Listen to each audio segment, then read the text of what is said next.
Prise de voltage avec le multimètre. Il faut positionner le lead noir dans comme. On va positionner le lead rouge dans volt. On va aller sélectionner sur le curseur voltage DC. OK, voltage avec la petite ligne en haut. Activer le circuit.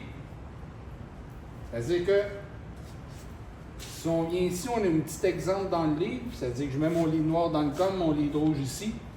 Je vais mettre mon lead noir sur le négatif de la batterie. Pourquoi? Parce qu'ici, c'est 0 volts et puis ici, c'est 12 volts.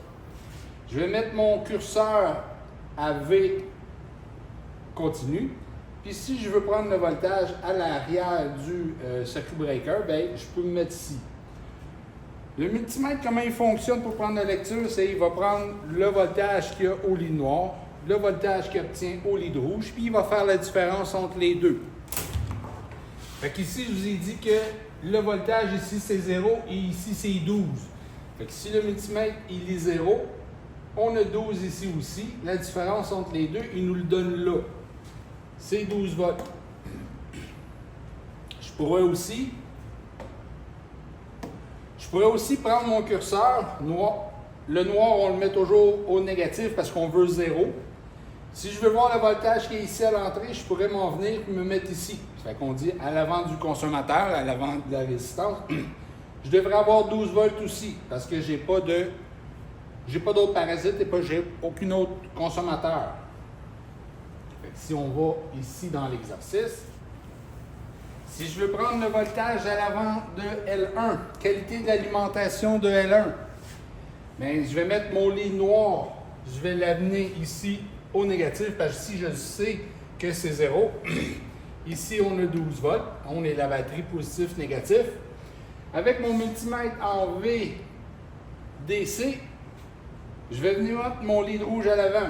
Fait que si on regarde le circuit ici, le circuit d'alimentation ici, vient alimenter la lumière. Je devrais avoir ici 12 volts.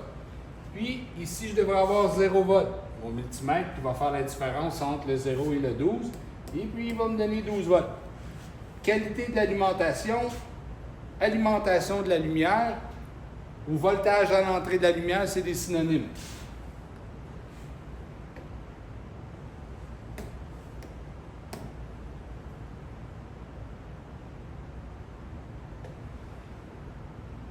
Si je veux avoir chute de tension de L1, je vais avoir toujours mon multimètre. Je vais mettre toujours en voltage DC. Mon lead rouge s'en vient à l'avant de la lumière. Mon lead noir s'en vient en arrière ici. C'est sûr que le circuit doit être fermé. C'est-à-dire que la switch est à on. Puis quand on dit fermé, c'est-à-dire que la switch est comme ça. Si on serait ouvert, la switch, il n'y a aucun contact. On a mon alimentation qui arrive ici. Je devrais avoir 12 volts à l'entrée et je devrais avoir 0 volts à la sortie. Parce que je n'ai aucun consommateur, je n'ai rien d'autre. Le multimètre devrait me donner 12 volts. Alors ici, quand on te demande voltage à l'entrée de L1, ben j'ai mis mon lead noir. J'ai mis mon lead noir ici au ground. J'ai mis mon lead noir à la masse. Et puis j'ai mis mon lead rouge à l'entrée. N'oubliez pas, la switch doit être à on. C'est-à-dire que je devrais lire 12 volts. Ça, c'est la théorie. En réalité, les disjoncteurs sur les transfos sur le circuit, ils sont setés un petit peu plus haut. On devrait être autour de 13 volts. Là, on dit quand même 12 volts parce que c'est voltage batterie, on a un système à 12 volts. Fait qu'on a dit voltage à l'entrée, on vient de le faire. Si on dit voltage prévu à la sortie de la switch, ici, combien de voltage je devrais avoir? J'ai aucun consommateur. Si l'interrupteur est à on, je devrais avoir 12 volts ici. Ça, c'est mon prévu. Fait que je devrais prévoir 12 volts. J'ai toujours mon multimètre en voltage DC. Mon lead rouge s'en vient à la sortie de la switch. Et puis mon lead noir, lui, il s'en vient toujours ici à la masse. Là, vous allez dire, ouais, je peux le mettre ici. Oui, mais si le fil est brisé, on n'a aucune connexion ici, on ne pourra jamais rien voir. Alors, je mets mon lead noir là. La différence entre les deux, ça devrait être 12 volts. Et je prends la mesure. En réalité, je n'ai pas 12. Je devrais avoir à peu près là, 13,6 volts parce que les disjoncteurs, les transfos sont montés plus haut.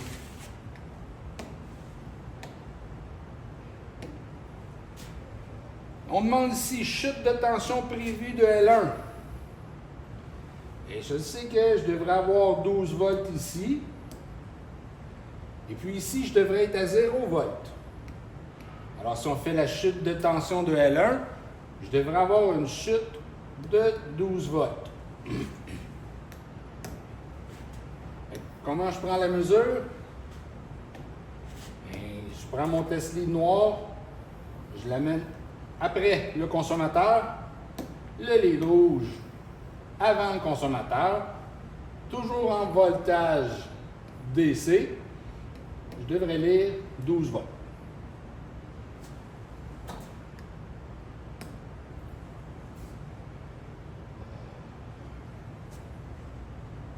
Si on dit chute de tension de l'alimentation, l'alimentation du circuit commence toujours au positif et termine toujours en avant du consommateur. Ça, c'est mon circuit d'alimentation. Si je veux vérifier la chute de tension, c'est pour vérifier si je n'ai pas un fil brisé, si je n'aurais pas un parasite ou on aurait du vert de gris, une consommation de lousse, une connexion de lousse. Je vais prendre mon multimètre, je vais mettre mon lead rouge positif ici. Le lead noir, je vais venir le positionner juste avant la lampe. Avec le multimètre, il va faire la différence entre là et là. Ici, on a 12 volts sûr et certain. Si tout est beau, je devrais avoir 12 volts ici. Avec le multimètre, il devrait nous donner pratiquement 0 volts. Vous allez voir, en réalité, il va vous donner probablement 0,0 quelque chose, voltage. Pourquoi? Parce que le fil lui-même crée une résistance interne au déplacement des électrons.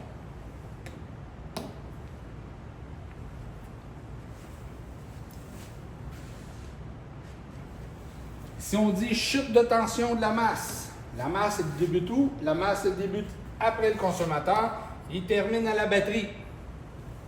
Comment on prend la mesure? Bien, j'ai mon multimètre, mon lead noir s'en vient ici à la masse, mon lead rouge s'en va à l'arrière de la lumière. Encore une fois, on va mesurer la différence de voltage entre là et là. Si j'ai aucun parasite, on devrait avoir 0 volts ici. Et ici, 0 volts, le multimètre devrait nous donner près de 0 volts.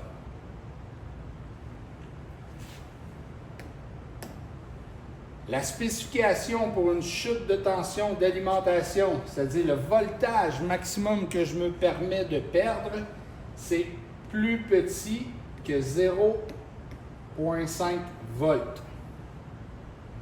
C'est-à-dire quand je fais la chute de tension positive de là à là, c'est plus petit que 0,5 volts. Écrivez-le.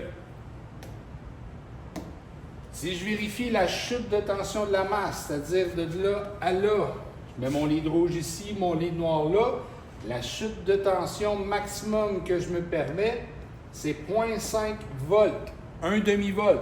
Maximum perdu ici et maximum perdu là, ce qui fait à peu près 1 volt.